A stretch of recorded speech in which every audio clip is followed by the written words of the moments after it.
Selamat pagi Ibu Bapak Guru hebat.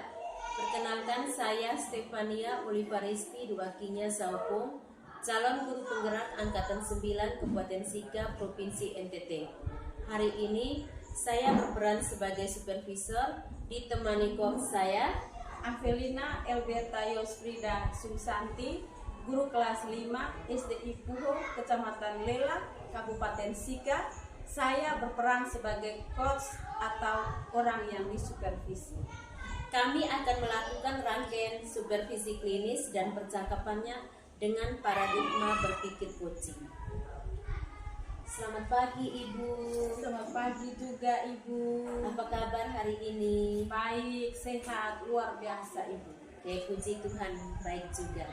Syukurlah hari ini kita dapat melaksanakan percakapan pra-observasi yang merupakan kegiatan persiapan awal atau perencanaan sebelum observasi dalam pembelajaran. Tujuan melakukan percakapan pra-observasi ini adalah untuk mengetahui kesiapan coach sebelum pembelajaran tentang perencanaan tujuan pembelajarannya, hal yang akan dikembangkan, serta strategi dalam pencapaian tujuan pembelajaran, agar pembelajaran yang akan Ibu lakukan di kelas berjalan lebih maksimal. Nah, ada beberapa pertanyaan. Yang pertama, apa tujuan pembelajaran yang akan Ibu capai dalam pembelajaran nanti? Baik Ibu, tujuan pembelajaran yang akan saya capai dalam pembelajaran yang pertama, setelah pembelajaran, peserta didik dapat menjelaskan manfaat air bagi kehidupan di bumi. Yang kedua, setelah pembelajaran, peserta didik dapat menjelaskan proses terjadinya siklus air di bumi. Baik Ibu, jadi dapat saya rangkum bahwa tujuan pembelajaran yang akan Ibu laksanakan itu adalah menjelaskan manfaat air bagi kehidupan manusia dan menjelaskan proses siklus air yang Ibu. Pertanyaan kedua, hal atau area pengembangan kompetensi apa yang akan Ibu kembangkan dalam pembelajaran ini? Hal atau area yang akan saya kembangkan yaitu saya menyajikan pembelajaran berdiferensiasi terintegrasi dengan pembelajaran sosial emosional yang berpihak pada murid. Oh iya Ibu, bagus sekali. Rencana Ibu strategi yang akan Ibu laksanakan untuk mencapai tujuan pembelajaran ini seperti apa? Metode dan medianya. Strategi yang akan saya lakukan pembelajaran berdiferensiasi dengan pembelajaran KSE. Kemudian yang kedua modelnya itu pendekatan inquiry dan juga menggunakan metode diskusi kelompok, penugasan dan tanya jawab. Baik Ibu, dapat saya rangkum bahwa strateginya pembelajaran berdiferensiasi plus KSE, metodenya diskusi kelompok, penugasan dan tanya jawab, serta modelnya pendekatan inquiry ya Ibu. Lalu kalau boleh tahu, media yang Ibu gunakan dalam pembelajaran seperti apa? Media yang saya menggunakan slide PowerPoint dan juga video pembelajaran dengan LKPD kelompok dan individu. Kapan kira-kira rancangan pembelajaran ini akan Ibu laksanakan? Saya akan melaksanakan pada hari Selasa tanggal 6 Februari tahun 2024. Kalau boleh tahu di kelas berapa, di jam pelajaran keberapa? Di kelas 5 di jam pelajaran 2 dan 3. Ibu. Baik Ibu, jadi pada hari Selasa tanggal 6 Februari 2024 di kelas 5 jam pelajaran 2 dan 3 saya akan hadir di sana untuk melaksanakan observasi pembelajaran di kelas Ibu. Saya akan membuat beberapa catatan di lembar observasi sebagai data yang akan kita gunakan pada percakapan selanjutnya, yaitu pasca observasi. Baik Ibu, terima kasih. Terima kasih kembali, siap.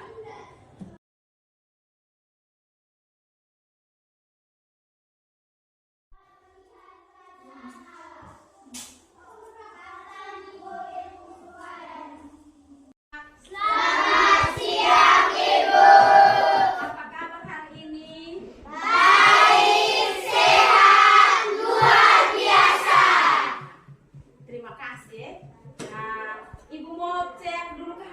kalian hari ini. Siapa yang tidak hadir? Dian,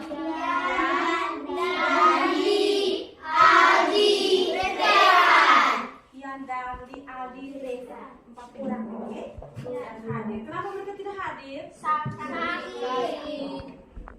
Baik ya, jadi hari ini kita akan belajar tentang siklus air ya. Kita belajar tentang apa? Siklus air. Baik ya. Sebelum Ibu akan menjelaskan tentang siklus air, Ibu akan sampaikan tujuan pembelajaran tentang siklus air ini. Yang pertama, kalian dapat menjelaskan manfaat dari air bagi kehidupan sehari-hari. Yang berikutnya itu kalian bisa menjelaskan bagaimana proses siklus air dengan tepat. Baik, sebelumnya kita semua berdiri. Semangat ya. Hai.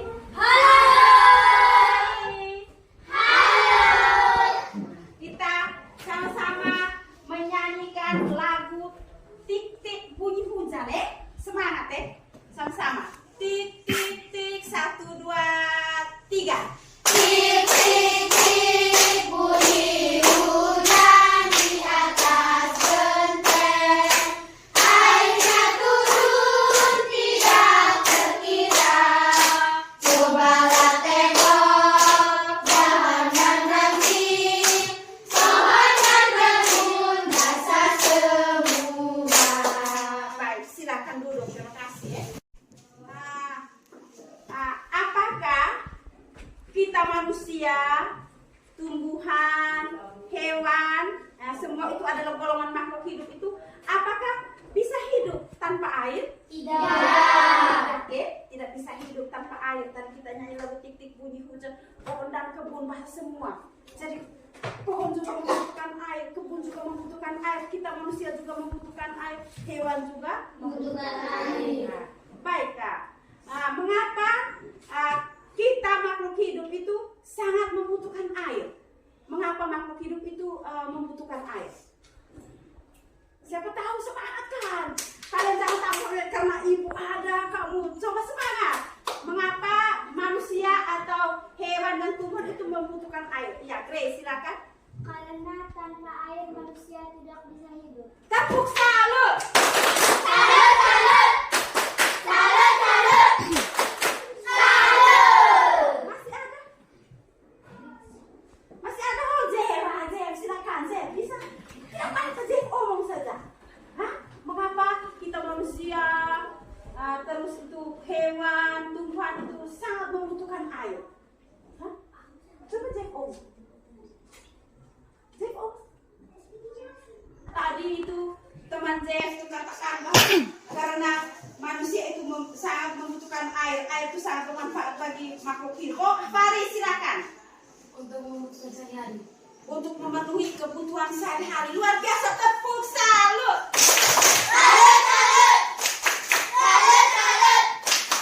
Salut. Ya, jadi luar biasa jawaban dari Grace dan Faris ya. Terus ibu tanya lagi, tambah satu pertanyaan ya. Apakah kalian tahu ya, yang kalian alami dalam kehidupan sehari-hari, bukan hanya kalian, ada ibu juga ya. Yang kita alami dalam kehidupan sehari-hari itu, manfaat air itu seperti apa manfaat air? Feris, Minum. untuk minum. Ada yang lain? Iya. Mandi. Ada yang lain? Aduh, Ibu, saya susah. Mas, Mencuci pakaian. Ada yang lain?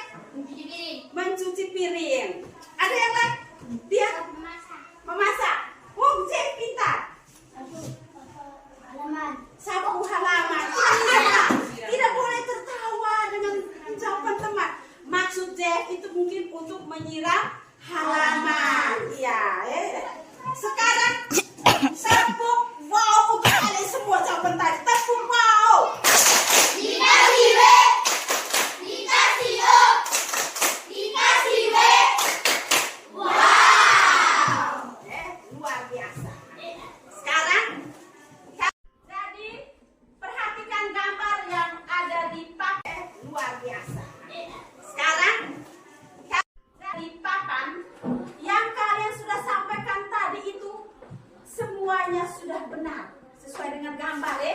Di situ ada gambar seorang anak sedang minum air. Ya, terus gambar yang kedua, siapa bisa jelaskan gambarnya?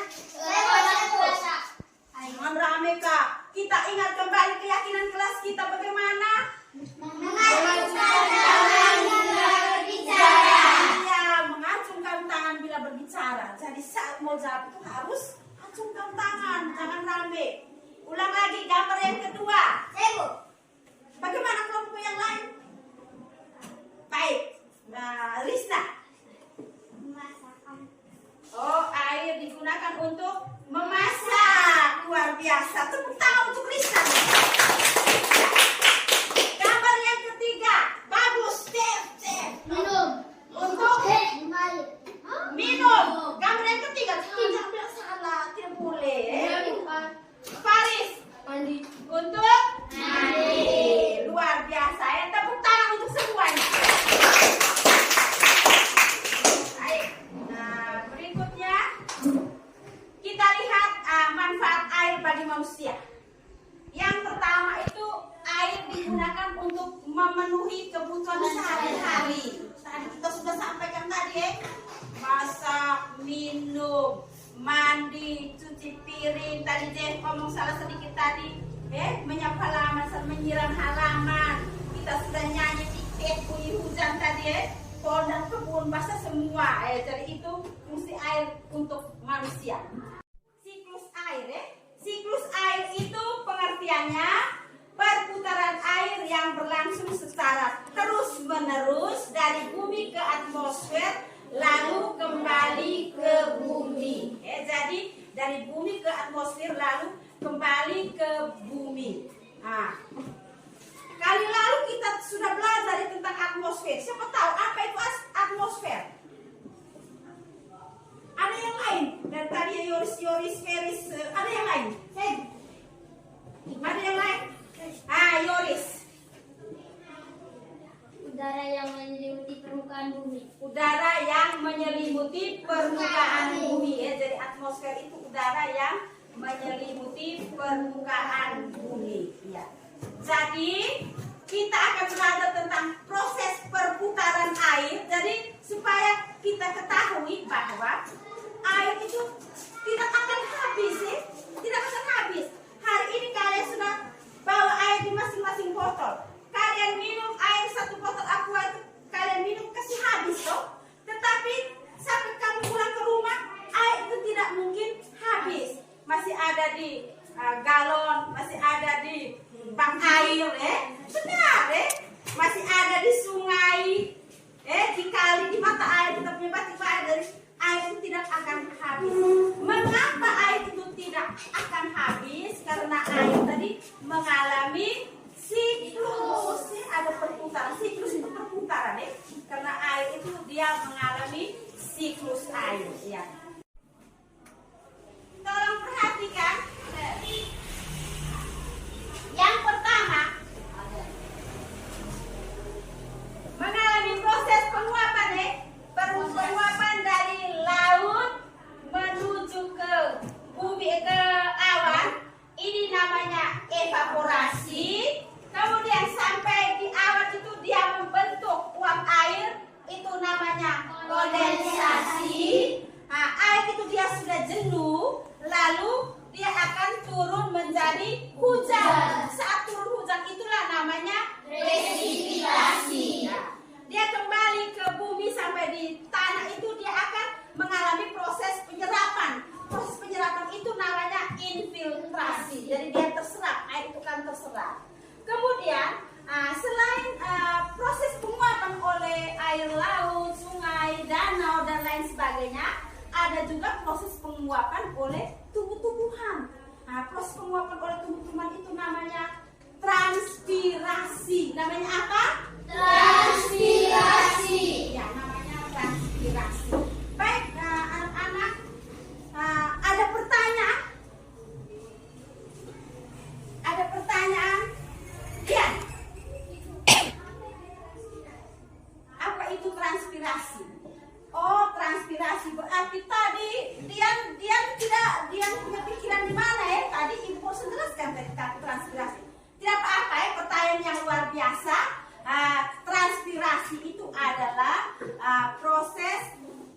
persiapan yang dilakukan oleh Tuhan. Jadi air dia menguap ke atas sampai di awan. Di awan itu terjadi proses kondensasi. Terus jatuhlah hujan. Itu namanya presipitasi. Nah, seperti itu. Siapa lagi? Ada pertanyaan? Ada pertanyaan? Kelas 5 bagaimana ini? Ada pertanyaan? Pas? Pas. Padahal kan banyak sekali kegiatan yang kita lakukan untuk membutuhkan air, seperti menggosok gigi, mencuci baju, membasuh tangan, serta air yang kita minum. Tanpa adanya air, makhluk hidup di muka bumi ini seperti manusia, hewan, dan tumbuhan akan mati. Maka dari itu, air sangat berguna bagi makhluk hidup. Apa saja sih kegunaannya? Mari kita simak. Yang pertama adalah manfaat air bagi manusia. 1. Air digunakan untuk memenuhi kebutuhan sehari-hari manusia, seperti mencuci, memasak, dan mandi. Yang kedua, beberapa cara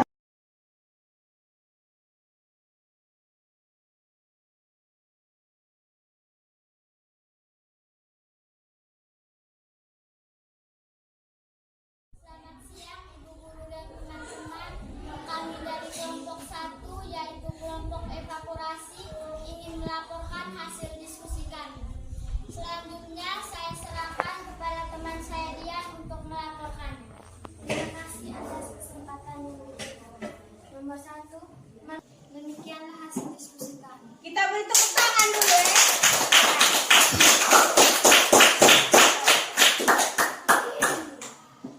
Kami memberikan kesempatan kepada kelompok 2 dan 3 untuk memberikan pendapat. Silakan. Silakan, dipersilakan. Ayo. Kawan-kawan, air dapat ikut lalui, itu semua karena air ada siklusnya. Ayolah kita lihat seperti apa prosesnya. Siklus air dengan tahapannya. Laut sungai meluap disebut evaporasi. Lalu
Kembali bertemu bersama kami dalam percakapan pasca observasi.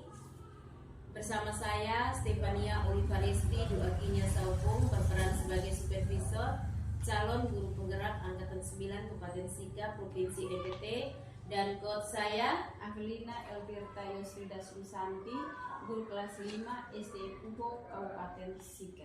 Kami didampingi oleh pengajar praktik saya, Ibu Mary Gelena Vince da Selma SPD. Beliau pengajar praktik saya, calon guru penggerak Angkatan 9 Kabupaten Sika, Provinsi NTT. Selamat pagi Ibu. Pagi. Baik, kami akan memulai percakapan pasca observasi. Selamat pagi Ibu. Selamat pagi juga Ibu. Bagaimana kabarnya? Baik, sehat.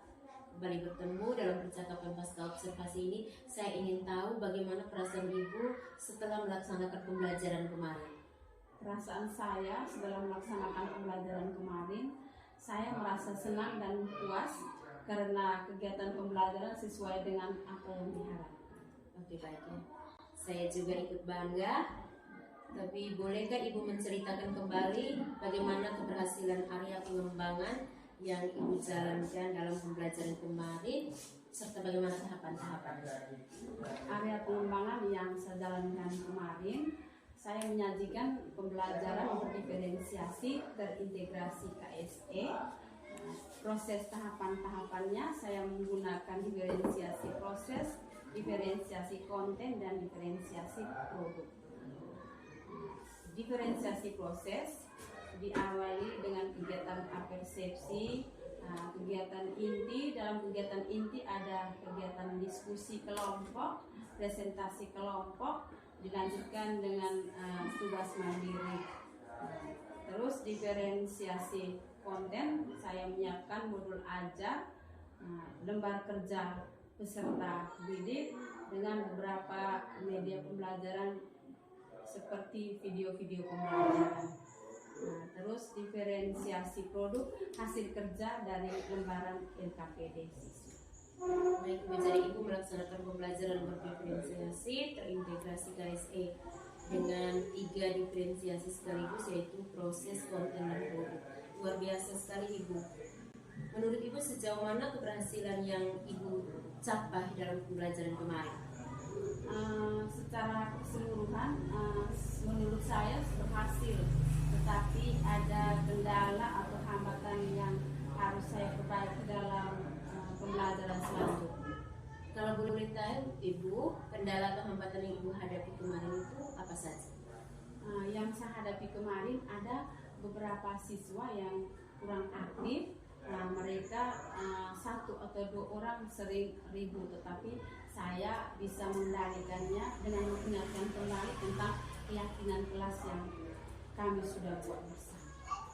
Oke Ibu, jadi ada beberapa hambatan yang Ibu bisa atasi sendiri, yaitu dengan mengingatkan kembali mereka terhadap keyakinan kelas. Adakah rencana yang akan Ibu laksanakan nanti untuk memperbaiki hambatan atau kendala ini dalam pembelajaran berikutnya, Bu? Ada. Saya akan menyesuaikan kembali pembelajaran sesuai dengan kebutuhan belajar siswa. Kemudian saya meninjau kembali keyakinan kelas yang telah kami Oke, baik sekali. Jadi bisa saya rangkum bahwa Ibu akan meninjau kembali kesepakatan atau keyakinan kelas yang telah dibuat bersama murid dan menyesuaikan pembelajaran sesuai kebutuhan, kesiapan, dan gaya belajar. Bagus sekali Ibu. Kapan rencana solusi ini akan Ibu laksanakan, Ibu? rencana solusi yang saya akan laksanakan dalam waktu dekat ini, sekitar hari Sabtu. Oke, mudah-mudahan solusi yang Ibu rencanakan ini bisa terlaksana dengan baik. Saya juga penasaran bagaimana melihat pembelajaran yang akan Ibu perbaiki pada kesempatan selanjutnya. Terima kasih Ibu. Terima kasih kembali.